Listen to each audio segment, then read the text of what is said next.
할렐루야. 갈라디아서 3장 1절에서 14절 말씀을 가지고 복의 근원이 되는 사람이란 말씀을 전하겠습니다. 갈라디아서는 예수 그리스도의 복음의 능력을 약화시키는 이 행위적 주장에 대해서 바울은 맞서 이 주제를 다룬 바울의 이 논쟁 서신이라고 할 수 있습니다. 오늘 본문에서 바울은 1절에서 5절까지는 자신이 전한 복음에서 떠난 이 갈라디아 교인들을 책망하고 6절에서 14절까지는 구약 성경에서 믿음의 조상으로 추앙받고 있는 아브라함을 통해 믿음으로 구원받는 의미에 대해서 자세히 설명하고 있습니다. 갈라디아서 지역은 BC 2세기경 수리아의 셀루커스 왕조의 때 많은 유대인들이 정착하여 이 상권을 잡고 있어서 그들이 영향력이 대단했습니다. 바울이 1차 전도여행서 이 지역에 전도하여 교회를 세울 때 바울을 반대하는 유대인들이 지역 유지들을 선동하여 바울을 핍박하고 추방할 수 있었던 것도 바로 그들의 막강한 영향력 때문이었습니다. 이에 유대인들이 경건한 이 기부인들과 그 신의 유력자들을 선동하여 이 바울과 바나바를 박해하게 하여 그 지역에서 쫓아내니 사도행전 13장 50절 말씀입니다. 그런데 이 갈라디아 지방의 교회들을 심각한 위기와 혼란에 빠뜨린 것은 교회 밖에 있는 유대교인들보다도 교회 내의 일부 유대교인들이었습니다. 바울은 그들을 가리켜 거짓 교사라고 했는데 여전히 율법을 중시하는 그들의 가장 큰 특징은 모든 인류의 죄를 사해 주시기에 대신 죽으신 예수 그리스도의 십자가의 구원을 유일하고도 완벽한 것으로 여기지 않는다는 것입니다. 즉 할례와 율법을 준수 없이는 그 구원은 완전하지 않다는 것입니다. 또한 그들이 자신들의 주장을 관철시키기 위해서 이 바울의 사도권을 트집 잡았습니다. 사도도 아닌 바울이 어찌 복음을 무효라는 것입니다. 이 바울은 그 모든 것을 바로잡지 않고는 예수 그리스도의 죽음을 헛되게 하고 그가 전한 복음이 무효가 될 수밖에 없음을 깨달았습니다. 그래서 오늘 본문에서 자신이 사도권에 대해서 변명하고 믿음으로 구원받는 진리에 대해서 다시 한번 설명하고 있는 것입니다. 갈라디아 교인들은 이방인 출신으로서 바울이 전한 복음을 듣고 성령을 받아서 예수를 믿게 되었습니다. 곧 율법 없이 구원을 받은 것입니다. 거짓 교사들의 가르침에 현혹되어 바울이 전한 복음을 버리고 율법을 지켜야 구원을 얻는다는 잘못된 길로 빠져버린 것입니다. 이에 대해서 바울은 강한 어조로 이 갈라디아 교인들을 책망하고 있습니다. 어리석도다 갈라디아 사람들아, 예수 그리스도께서 십자가에 못 박히신 것이 너희 눈앞에 밝히 보이거늘 누가 너희를 꾀드냐? 너희가 성령 받은 것이 율법의 행위로냐 혹은 듣고 믿음으로냐? 너희가 이같이 어리석으냐?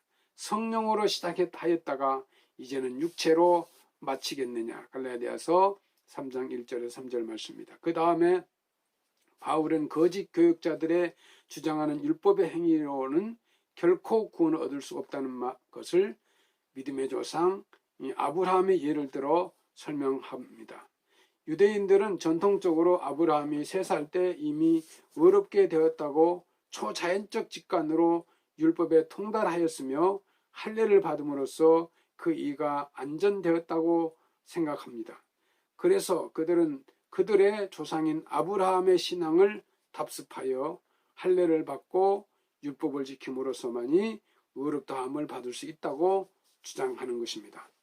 이제 갓 복음을 듣고 신앙생활을 출발한 갈라디아 교인들은 거짓 교사들로부터 이런 가르침을 받고 할례와 율법으로 돌아가야 하는 것이 아닌지 큰 혼란을 겪을 수밖에 없었습니다. 이에 대해 바울은 창세기 15장 6절에서 인용되는 것으로 아브라함에 대한 오해를 바로잡고 참된 믿음에 대해서 설명하기를 시작합니다.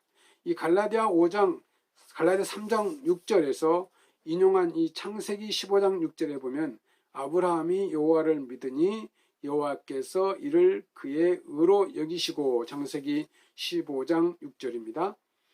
아브라함이 하나님으로부터 의롭다함을 받은 것은 결코 율법을 잘 지켜서도 아니요 할례를 받아서도 아니었습니다. 바로 믿음 때문이었습니다. 순서상으로 보아도 그가 하나님의 부르심을 받아 하란을 떠난 때가 75세였고 할례를 받은 때는 99세였습니다. 더구나 율법은 수백 년 전에 지난 후에 그의 후손인 모세가 시내산에서 받은 것입니다. 그러니 할례와 율법 때문에 아브라함이 의로워졌다는 가르침은 성경을 잘못 이해하고 있는 것입니다. 이 아브라함이 믿음에 대해서 히브리서 11장 8절에는 이렇게 말합니다. 믿음으로 아브라함 부르심을 받았을 때 순종하여 장래의 유업으로 받을 땅에 나아갈새 갈 바를 알지 못하고 나아갔으며, 히브리서 11장 8절입니다. 원래 아브라함은 그의 아버지 데라와 함께 갈대아 우르에서 살았습니다. 그러다가 데라가 아브라함을 비롯한 그의 아들들과 손자들을 데리고 하란으로 가서 거기서 거주하였습니다. 일가 친척이 하란에 정착하면서 그곳이 아브라함의 고향이 되었습니다. 자식이 없는 것만 빼고는 안정적인 생활을 할 수 있게 되었습니다. 그런데 하나님께서 아브라함에게 하란을 떠나서 하나님께서 보여주는 땅으로 가라고 하시면서 그를 부르셨습니다. 그때 아브라함은 그곳이 어디인지 알 수가 없었지만은 오직 하나님 한 분만 믿고 떠났습니다. 75세의 하나님의 명령에 순종하여 미래의 희망을 아는 청년처럼 떠난 것입니다. 실로 아브라함은 믿음의 사람이었습니다. 7절에 보면 그런즉 믿음으로 말미암은 자들은 아브라함의 자손인 줄을 알지어다. 갈라디아서 3장 7절입니다.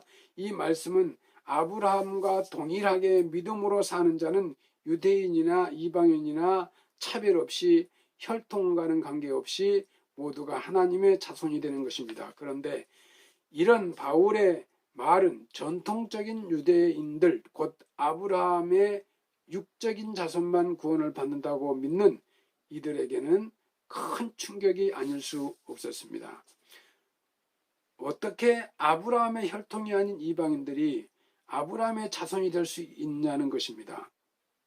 하지만 바울은 하나님께서 이방인들을 믿음으로 구원해 주신다는 것을 보여주시기 위해서 아브라함을 모델로 택해 주셨다고 말합니다. 또 하나님이 이방을 믿음으로 말미암아 의로 정하실 것을 성경이 미리 알고 먼저 아브라함에게 복음을 전하되 모든 이방인이 너로 말미암아 복을 받으리라 하였느니라. 갈라디아서 3장 8절 말씀입니다.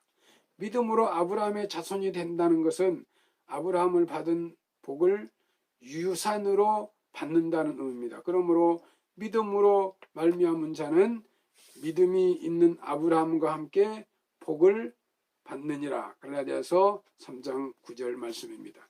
아브라함이 어떤 복을 받았습니까? 땅과 자손, 복의 근원이 되는 복을 받았습니다. 영적으로는 그의 후손 가운데 예수 그리스도를 통해 천하 만민이 구원의 축복을 누리게 되었습니다. 유명한 신학자인 빈센트는 예수 그리스도의 십자가의 죽음으로 모든 인류를 자신의 하수인으로 삼으려는 죽음의 세력은 완전히 패배하였고 은혜의 새 시대가 열리게 되었다고 했는데, 이것이 아브라함에게 약속된 복의 근원이 되는 복입니다. 믿음으로 말미암은 자는 바로 이러한 복을 받는 것입니다. 아브라함을 부르신 하나님께서는 오늘날 우리들을 또한 부르십니다. 우리는 이러한 하나님의 부름에 믿음으로 응답한 아브라함처럼 믿음으로 나서야 할 것입니다. 하나님께서는 세상 모든 사람들이 예수 그리스도의 복음을 통해 구원을 얻고 생명을 얻는 일에 우리를 부르고 계십니다. 이 복음을 전하는 사람이 실상 복의 근원이 되는 사람입니다. 아브라함이 믿음의 조상이 된 것처럼 우리도 우리를 통해 구원받는 사람이 많아질 때 믿음의 조상이 될 것입니다. 사랑하는 성도 여러분, 우리도 아브라함처럼 믿음으로 말미암아 복의 근원이 되어야 합니다. 오늘날 복의 근원이 된다는 것은 생명을 살리는 사람이 된다는 것입니다. 우리는 사람을 살리는 예수 그리스도의 복음을 전함으로써 복의 근원이 될 수가 있습니다. 백설교회 성도 여러분, 우리 모두가 아브라함처럼 믿음으로 말미암아 복의 근원이 되어 복된 아름다운 인생이 되시기를 축원합니다. 감사합니다.